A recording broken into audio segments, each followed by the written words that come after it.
How to unlock a suspended or restricted 1xBet account. First of all, check your email or SMS for any notification from 1xBet explaining the reason for the suspension or restriction. Sometimes, accounts get temporarily blocked due to verification issues or suspicious activities.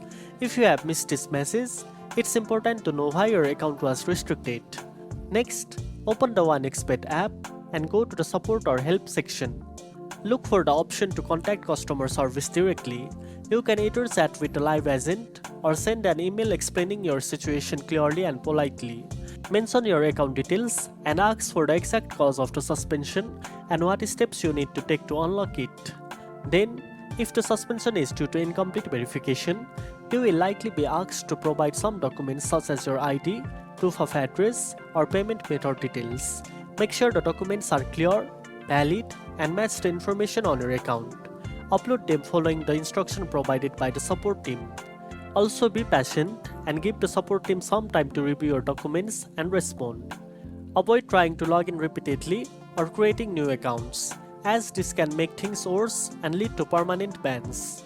Finally, once your account is reviewed and the issues are resolved, you should receive a confirmation from 1xBet and your account will be unlocked and fully functional again. And that's it. Now you know how to unlock a suspended or restricted 1xBet account. If you found this video helpful, don't forget to like, share and subscribe for more tech tips. Thanks for watching and I'll see you in the next one.